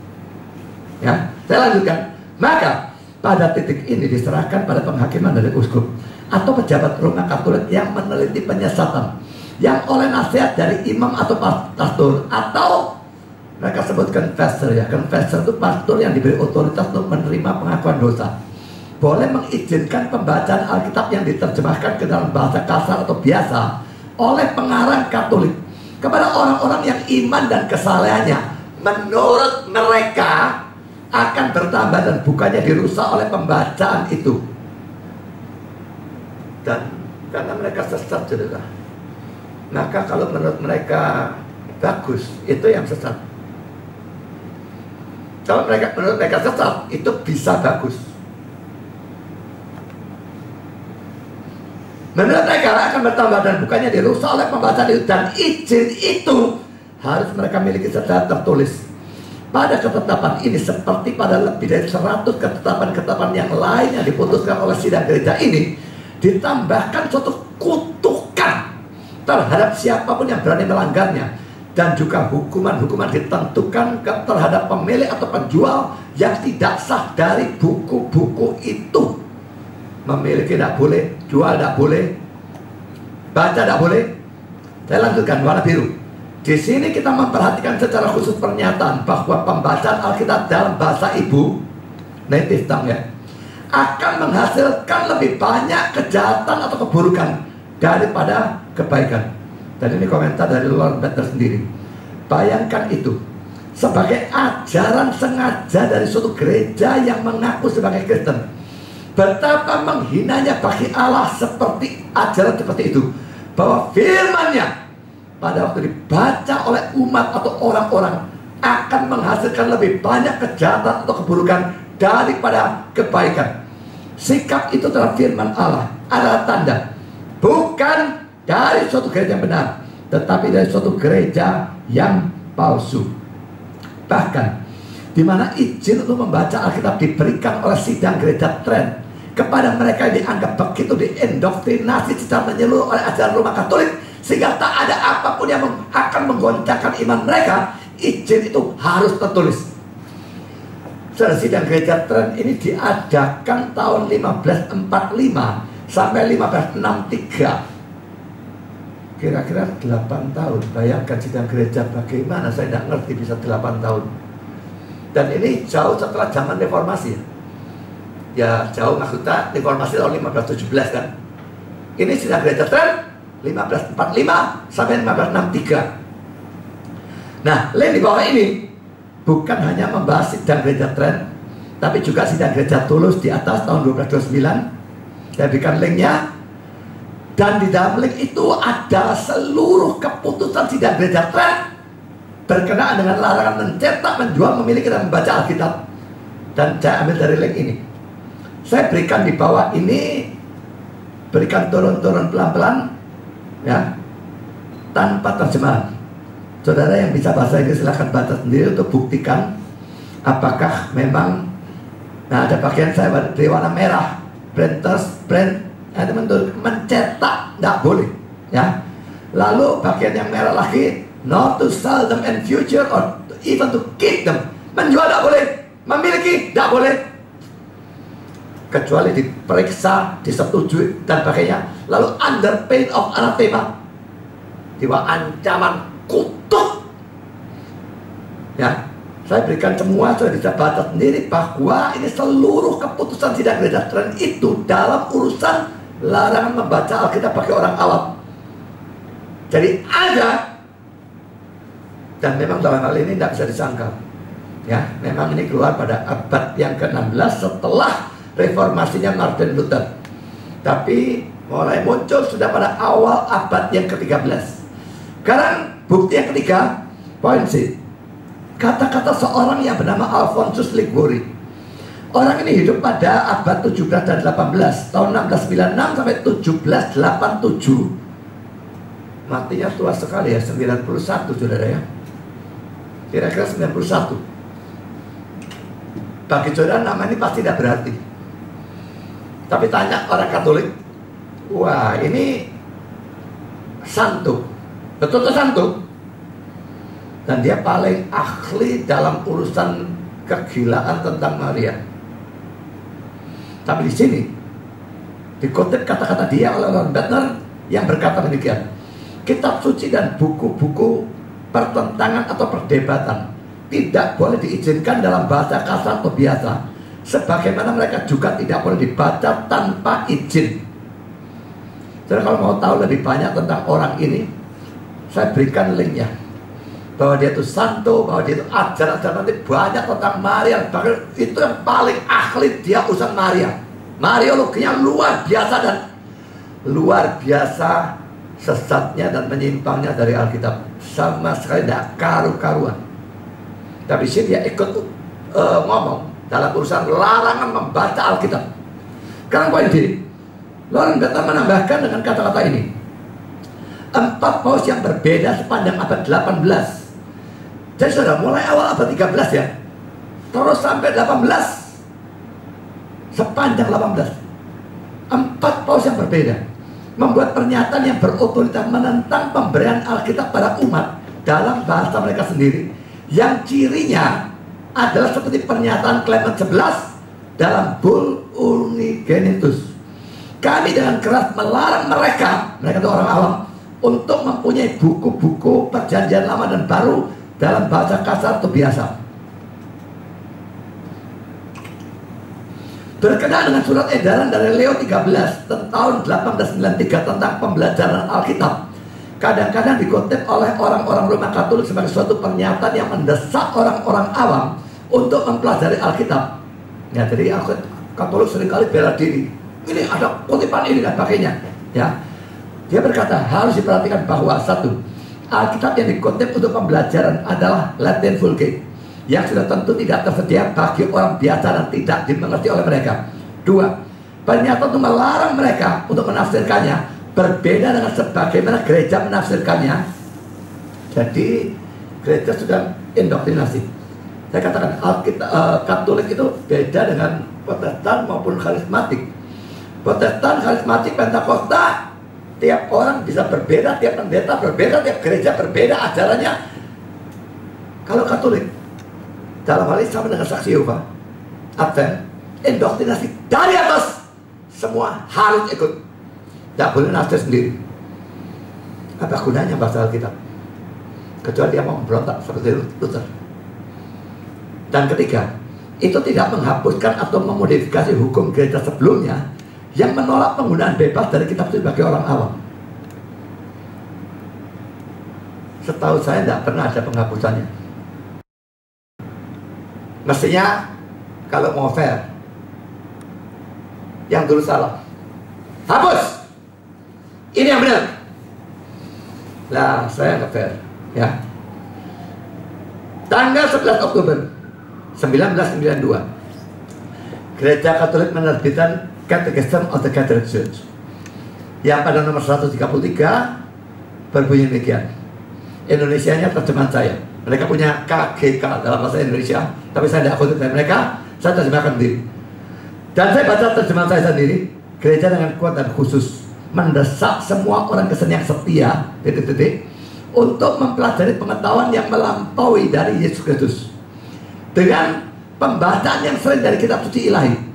Ketidaktahuan terhadap kitab suci adalah ketidaktahuan terhadap Kristus.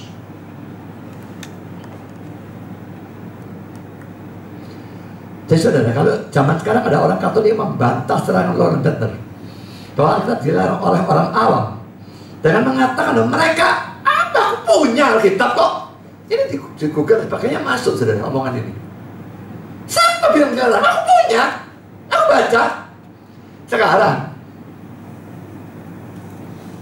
Betner bilang dulu, memang sejak ini 92, mungkin sebelumnya sudah mulai, saya tidak tahu persisnya mulainya kapan persisnya. Second Vatican Council mungkin sudah, saya tidak tahu. Tapi saudara, sekarang mereka boleh baca. Bagi saya memang itu satu perubahan, tapi suatu perubahan yang tidak fair. Mereka tidak ralat yang dulu salah. Kenapa tidak katakan demikian? Tidak pernah ada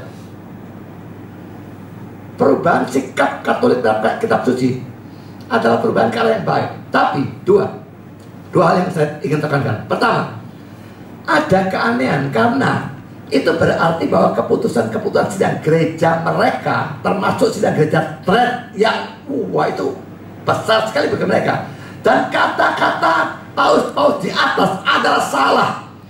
Padahal Roma Katolik menganggap bahwa keputusan sidang gereja, juga kata-kata atau keputusan paus itu sebagai suatu tradisi yang setingkat dengan firman Tuhan. Lalu salah sekarang. Berarti setingkat firman tapi salah.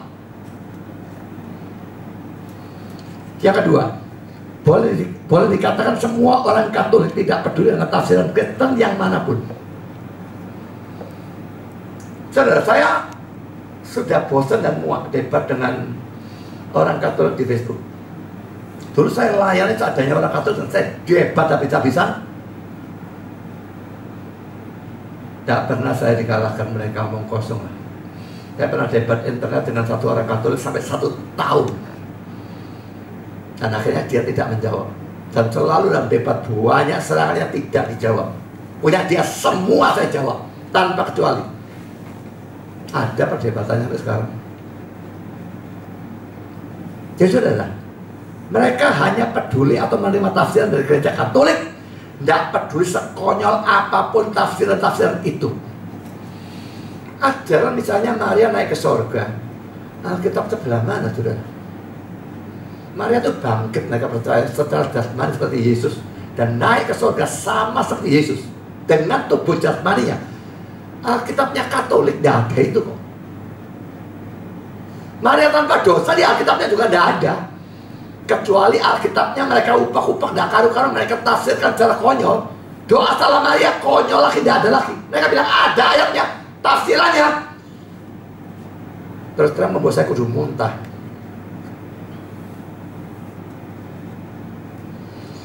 Sekarang saudara, itu keadaan pada abad pertengahannya.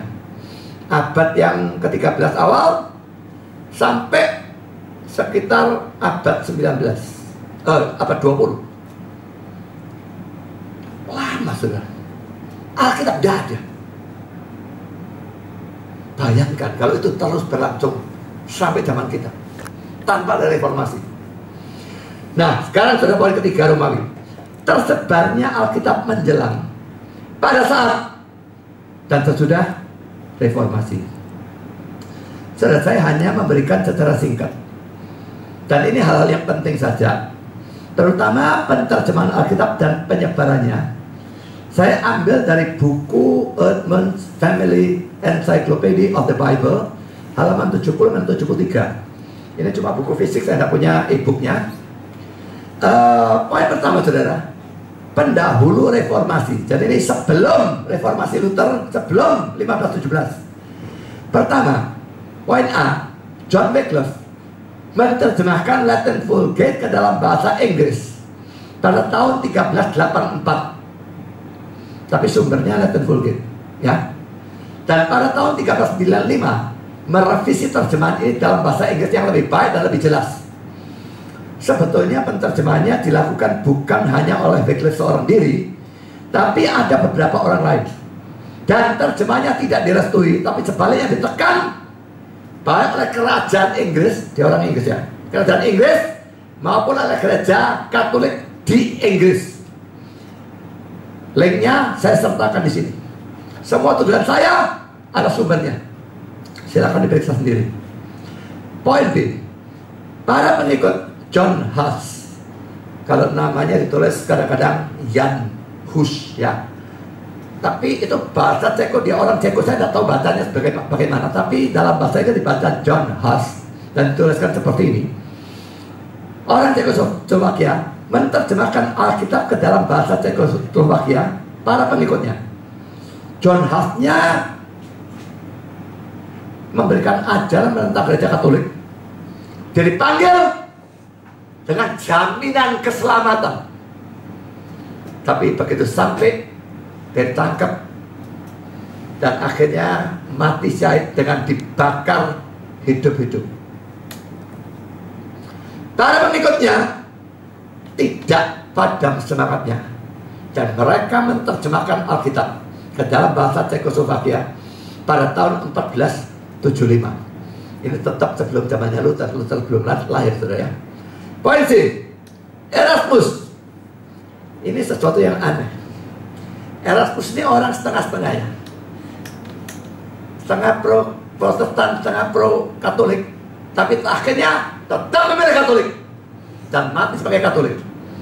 Saya tidak tahu dia selamat enggak. Saya lebih banyak condong dia tidak selamat. Tapi Erasmus ini punya jasa dalam urusan Alkitab.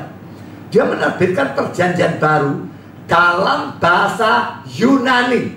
Berarti bahasa aslinya justru ya. Pada tahun 1516, 1 tahun sebelum Luther melakukan reformasi tahun 1517 ya.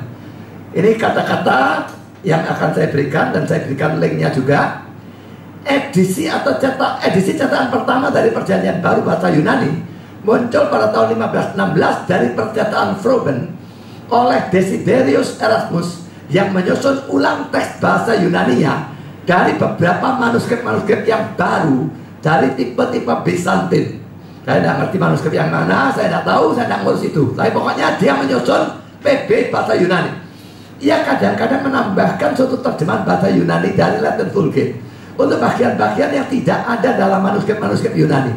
Ia menghasilkan 4 edisi belakangan dari teks ini.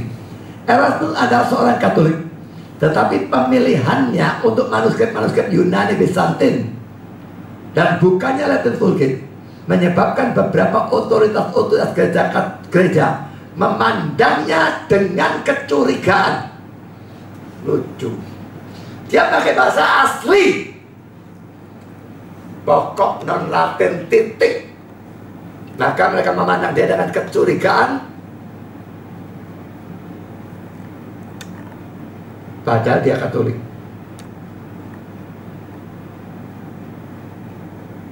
Sekarang poin kedua. Pada saat reformasi dan setelahnya. Pertama, poin A, Martin Luther menerjemahkan Alkitab. Kalau tadi Wycliffe menerjemahkan kan dari Latin Vulgate ya, Martin Luther tidak. Dari teks Ibrani dan Yunani diterjemahkan ke dalam bahasa Jerman. Kalau Wycliffe menerjemahkan dalam bahasa Inggris ya. Tapi Martin Luther dalam bahasa Jerman, karena dia orang Jerman, pada tahun 1522 sampai 1532. Sebetulnya bukan terus-terusannya. Perjanjian baru dia terjemahkan tahun 1522, hanya dalam waktu tidak sampai 1 tahun. Sebetulnya dia tidak menerjemahkan sendirian. Kalau saya tidak salah, Philip Melanchthon juga ikut dan ada beberapa orang yang ikut. Tapi sudah menerjemahkan PB dari Yunani ke Jerman dalam waktu tidak sampai 1 tahun. Saya tidak ngerti bagaimana caranya dia kerja. Kecuali Yunaninya dia begitu hebat, luar biasa hebat. Itu pun menerjemahkan kan butuh penafsiran, saudara. Tetap bagaimana dia kerja betul-betul luar biasa. Lalu perjanjian lamanya yang baru dia terjemahkan belakangan, makanya sampai tahun 1532, itu mungkin di sekitar tahun 1532 menerjemahkan perjanjian lamanya. Mengapa PB selalu lebih dulu? Mungkin Ibrani lebih suka mereka kuasai mungkin. Tapi juga mereka mungkin lebih pentingkan PB dibandingkan PL. Mereka mementingkan seluruhnya. Tapi kalau memilih mana duluan, maka mereka pentingkan PB-nya tentu saja. Ya. Tapi akhirnya toh PLPB diterjemahkan oleh Luther dan kawan-kawan dalam bahasa Jerman. Sekarang poin B, William Tyndale menerjemahkan perjanjian baru ke dalam bahasa Inggris. Nah, sekarang bahasa Inggris. Nah, ini luar biasa, saudara. Ini yang memberikan pemakaian yang luas karena Inggris. Kalau Jerman kan ya sedikit, tapi Inggris ini jadi banyak sekali karena Inggris pada waktu punya jajan di mana-mana, dan Amerika bahasa Inggris, Australia Inggris, banyaknya luar biasa. Dan William Tyndale menerjemahkan PB pada tahun 1526. Dia merevisi 2 kali, dan pada tahun 1566 itu telah dicetak 40 kali. Dia juga menerjemahkan sebagian dari PL. Lalu saya berikan suatu link, bisa dicek sendiri.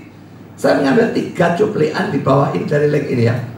Pertama, saudara, William Tyndale sekitar 1494, memang tidak diketahui dengan pasti, sekitar ya, sampai sekitar 6 Oktober 1536. Jadi tahunnya pun itu diperkirakan tok. Tapi kalau itu benar, berarti dia umurnya cuma sampai 42 tahun. Adalah seorang sarjana Inggris yang menjadi sosok utama dalam reformasi Protestan dalam tahun-tahun yang menghasilkan penghukuman matinya. Ia terkenal sebagai seorang penterjemah dari Alkitab ke dalam bahasa Inggris, dipengaruhi oleh pekerjaan-pekerjaan Erasmus dari Rotterdam dan Martin Luther.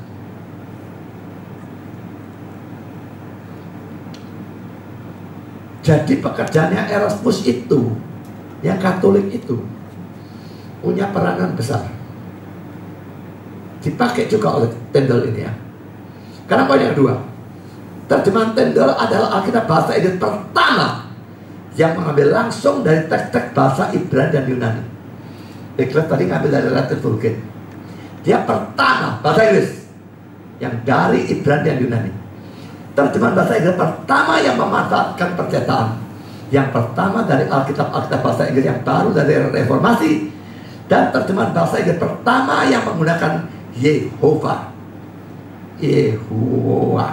ya dalam tulisannya dia sebagai nama Allah, sebagaimana yang lebih dibela oleh para tokoh reformasi Protestan Inggris. Poin ketiga, tetap dari link yang sama ya. Pada tahun 1530 Tyndale menulis saya tidak tahu bacanya di Practice of Relates, menentang pembatalan pernikahan Henry ini raja Inggris.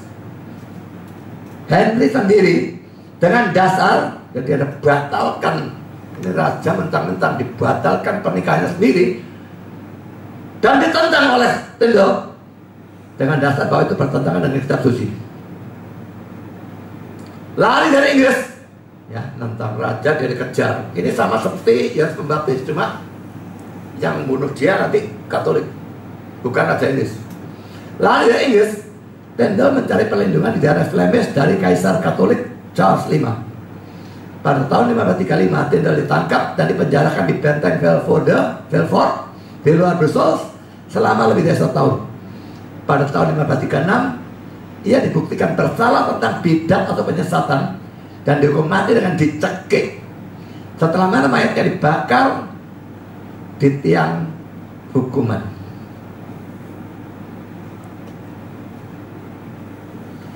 Umur 42, mati dicekik.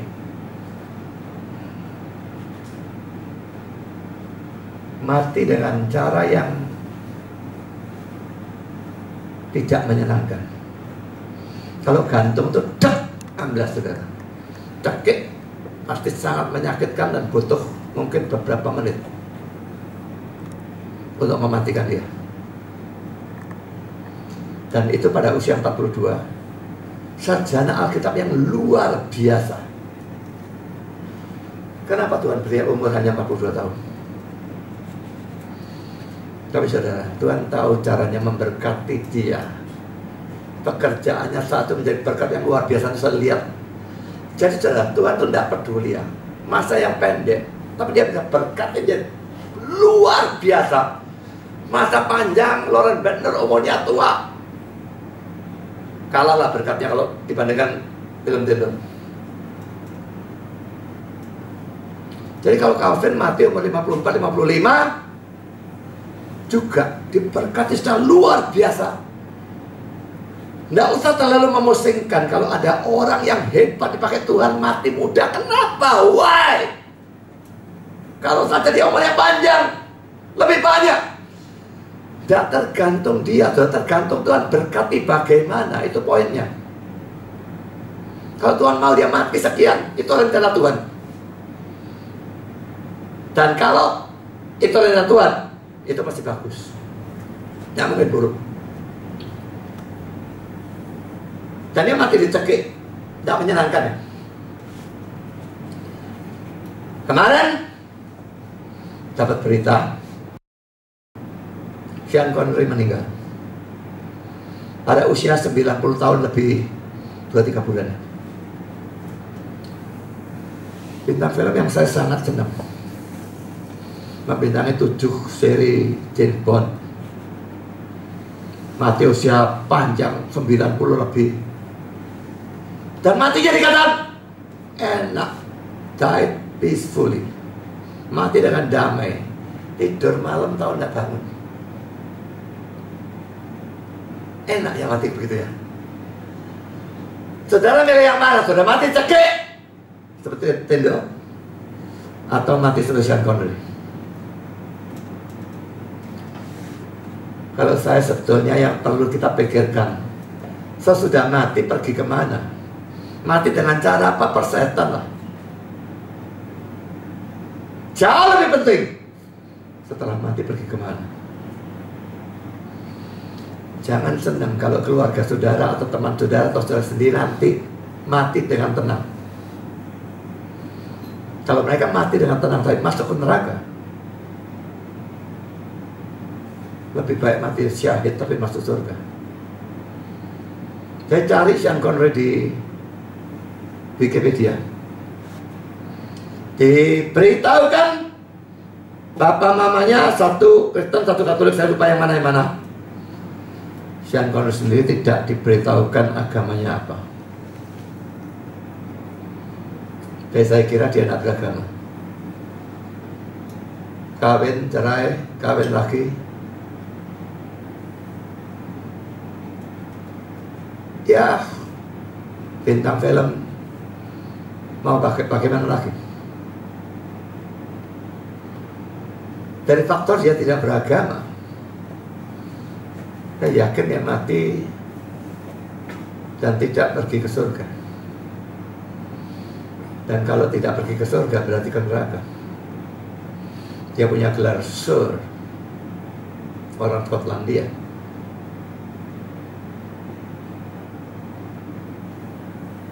Disenangi oleh banyak orang, terkenal, kaya, mati dengan tenang. Tapi pergi ke neraka, saudara mau? Mau seperti itu dia? Kalau suruh pilih, hidupnya Tendo, umur cuma 42, mati dicekik.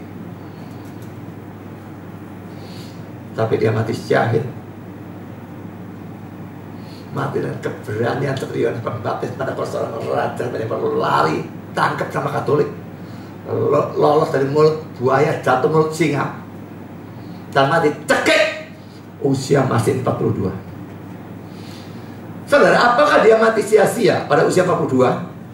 Saya akan memberikan jawabannya dari link di bawah ini yang saya cuplai. Terjemahan Perjanjian Baru Tendo 1526 direvisi tahun 1534, 1535 dan 1536, dan terjemahannya tentang Pentateuch itu 5 kitab Musa tahun 1530, 1534, dan kitab Yunus dihadapi dengan tekanan-tekanan moral yang berat yang diberikan oleh kepercayaan yang tersebar luas bahwa jadi fitnah tak karu-karuan itu ya. Tyndale mengubah Alkitab pada waktu ia berusaha menerjemahkannya. Pekerjaan Tyndale yang belum selesai diakhiri lebih cepat dari perkiraan oleh penghukuman matinya.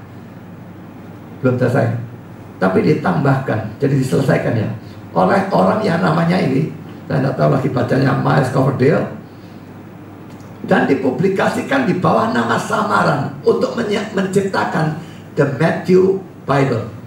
Bukan berarti Matius tok ya, ini cuma namanya ya, The Matthew Bible, terjemahan Alkitab bahasa Inggris lengkap yang pertama.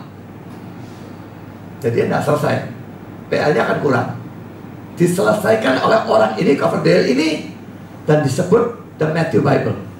Dan itu terjemahan Alkitab bahasa Inggris lengkap yang pertama. Usaha-usaha yang mengarah pada suatu Alkitab bahasa Inggris resmi atau diakui atau yang berotoritas untuk gereja Inggris mencakup The Great Bible tahun 1538, juga bersandar pada pekerjaan dari Coverdale, berarti pasti pekerjaan dari Tyndale juga.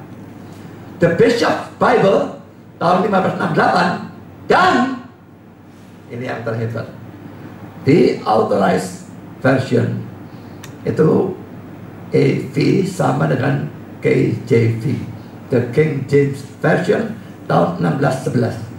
Dan yang terakhir ini menjadi suatu standar atau tolok ukur untuk orang-orang Kristen berbahasa Inggris untuk beberapa abad. Masih merasa Tuhan terlalu cepat panggil pulang Tyndale, rencana Tuhan itu tidak bagus, begitu? Ingat apa yang saya katakan. Tyndale diberikan waktu singkat.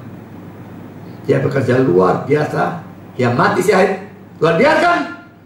Tapi yang singkat ini Tuhan bisa berkati sampai jadi luar biasa.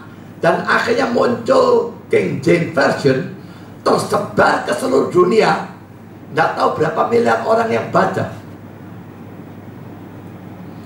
Saya tidak akan menceritakan detail-detail seterusnya. Dan saya langsung meloncat ke zaman sekarang. Dari gabungan pekerjaan-pekerjaan menerjemahkan Alkitab dari para tokoh reformasi dan para pendahulunya pada masa ini, dan saya maksudkan betul-betul masa ini, September berarti 1 bulan lebih yang lalu, karena sekarang 1 November tahun 2020. Jadi ini data bulan September tahun 2020. Hasilnya adalah sebagai berikut. Pada September 2020 Alkitab lengkap telah diterjemahkan ke dalam 700 bahasa. Perjanjian Baru telah diterjemahkan ke dalam 1548 bahasa-bahasa tambahan dari 700 tadi, ya. Dan bagian-bagian atau cerita-cerita Alkitab ke dalam 1138 bahasa-bahasa lainnya. Jadi sedikitnya beberapa bagian dari Alkitab telah diterjemahkan ke dalam 3.386 bahasa. Saudara, orang-orang pendahulu reformasi, para tokoh reformasi, para penerjemah yang sampai merisikokan nyawanya, membuat kita sekarang bisa menikmati Alkitab dengan bebas. Bayangkan kita punya elektronik, ya, e-shop. Wih, begitu banyak, lalu Bible Works, begitu banyak versi dalam bahasa macam-macam, ratusan, saya tidak tahu berapa banyak itu.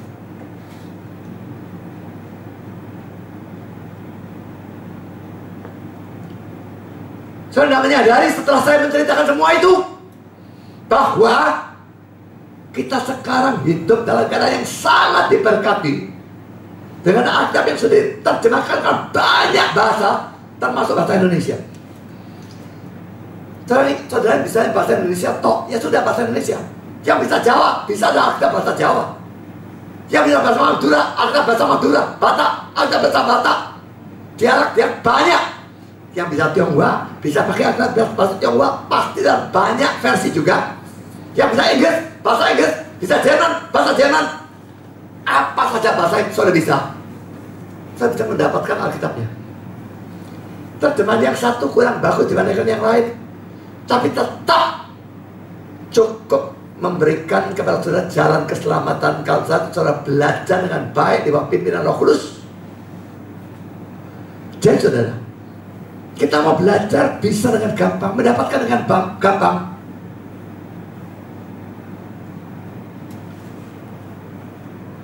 Saya tidak merasakan ini keadaan diberkati. Dan saya tidak pernah mikirkan seandainya reformasi tidak ada, seandainya tidak ada pemberontak yang nekat dan tetap menerjemahkan, tidak peduli larangan apapun dari Gereja Katolik. Dan seandainya kita sekarang tetap ada di Gereja Katolik dan tidak boleh punya bahkan baca Alkitab, bukankah menyedihkan luar biasa? Kita sekarang diberkati luar biasa dengan kebebasan mempunyai, membaca, mempelajari Alkitab. Tapi ingat saudara, dengan adanya banyak berkat dan terang itu juga muncul tanggung jawab yang luar biasa berat bagi kita. kita, saudara, apakan Alkitab itu? Geletakkan, pelajari asal-asalan, malas-malesan. Saya katakan saudara, bukan hanya saudara yang jemaat awam, yang pendeta-pendeta, berapa banyak saudara belajar Alkitab, berapa banyak waktu saudara gunakan mempelajari pada waktu menyiapkan khotbah saudara.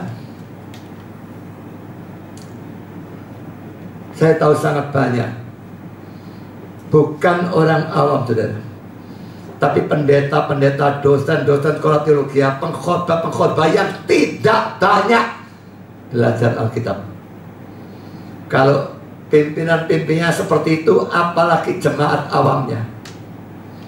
Yang muncul dan disukai dicari adalah khotbah-khotbah yang tidak menjelaskan teks Alkitab, tapi dipenuhi dengan cerita, lelucon, kesaksian, dan kesaksian banyak yang palsu laginya. Juga banyak pendeta-pendeta dan orang-orang Kristen bebas masuk ke YouTube, streaming,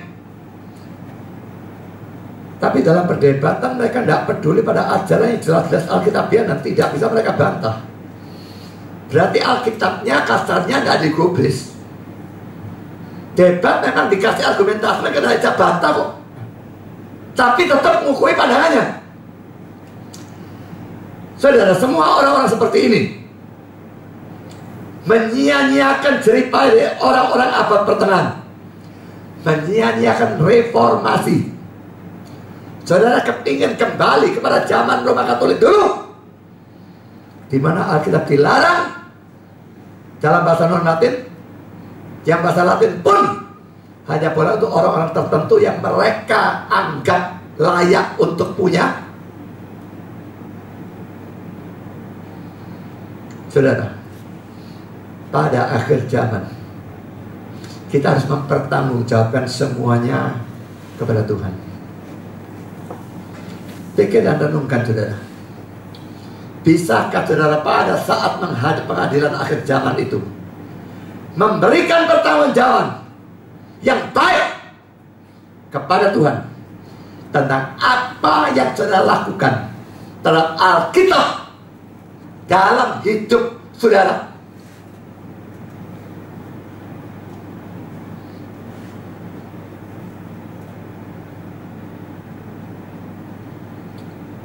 Saya beberapa waktu yang lalu seringkali memberikan sharing ya. Aduh, pikiran saya nih nggak bisa belajar lama, jauh dulu bisa 5-6 jam. Sekarang bisa 1,5 jam, saya senang sudah. Tapi akhir-akhir ini membaik. Nggak tahu karena apa.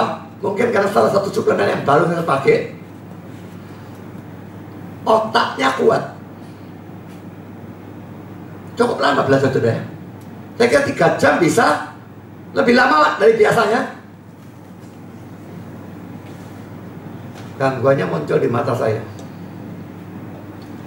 Yang tidak kuat matanya saudara, sampai belerang-belerang. Dan saya paksa-paksakan untuk belajar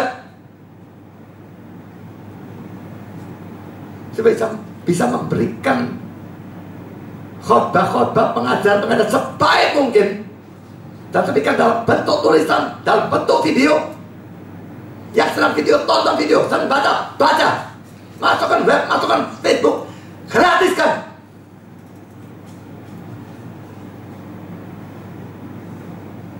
Saya kepingin ada hamba Tuhan maupun orang-orang Kristen yang belajar firman Tuhan dan punya kerinduan firman Tuhan. Seperti saya kalau tidak melampaui saya. Ingat, semua akan diminta pertanggung jawab. Kamu apakan Alkitab yang sekarang bisa dengan gampang kamu baca, kamu pelajari? Kamu apakan? Yang belum maksimal, usahakanlah maksimal belajar. Saya tidak peduli soal orang awam atau pendeta atau apapun. Pokok orang Kristen wajib belajar Alkitab. makin banyak bisa belajar, makin bagus. Tapi terutama pendeta-pendeta, pimpinan-pimpinan gereja, sekolah teologi dan sebagainya ini yang tidak belajar, kalau tidak mau bertobat, terkutuklah saudara. Alkitab kita punya secara bebas, gunakanlah saudara untuk pertumbuhan diri saudara sendiri dan untuk kemuliaan Tuhan. Tuhan memberkati saudara. Amin.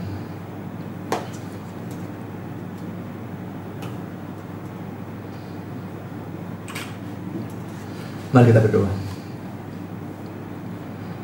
Bapa di surga, terima kasih bahwa kami sudah pernah mendengar sebagian firman-Mu, juga sebagian sejarah, dan dengan itu kami bisa membandingkan betapa beruntungnya kami, betapa diberkatinya kami yang hidup di sini, di Indonesia, pada zaman sekarang, dan bukan berada di bawah gereja Katolik pada abad pertengahan, di mana Alkitab dilarang dan sebagainya. Kami bersyukur dan muji Engkau, karena Engkau membangkitkan orang-orang yang merupakan pendahulu dari reformasi, seperti John Wycliffe, John Huss, lalu para tokoh reformasi, Martin Luther, Calvin, Zwingli, Knox, juga para penterjemah yang merupakan pemberontak ditinjau dari sudut gereja Katolik, yang secara berani menentang ancaman dari gereja Katolik untuk tidak menerjemahkan, menyebarkan Alkitab dalam bahasa non-Latin. Kami bersyukur karena Engkau membangkitkan orang-orang itu, memberikan mereka pikiran yang luar biasa, karunia-karunia yang luar biasa, penyertaan dan berkat-Mu, sehingga Alkitab menjadi tersebar luas seperti sekarang ini. Tapi Tuhan, kami melihat banyaknya orang Kristen yang menyia-nyiakan hasil kerja keras dari para tokoh reformasi dan penterjemah Alkitab ini, dengan belajar Alkitab atau tidak sama sekali, atau hanya ala kadarnya. Lebih hamba Tuhan yang seharusnya belajar, tetapi pada faktanya, dalam faktanya, nyaris juga tidak belajar apapun. Tolong bekerjalah, khususnya hamba Tuhan yang betul-betul adalah hamba Tuhan di hadapan Tuhan. Kalau mereka menyimpang dengan tidak belajar lagi, tegur mereka, hajar kalau perlu, tapi tolong mereka kembali belajar.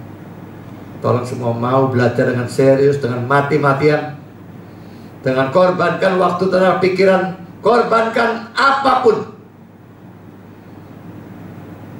demi kerohanian mereka sendiri, kerohanian dari jemaat dan orang Kristen awam, dan khususnya semuanya bisa menjadi kemuliaan bagi nama Tuhan.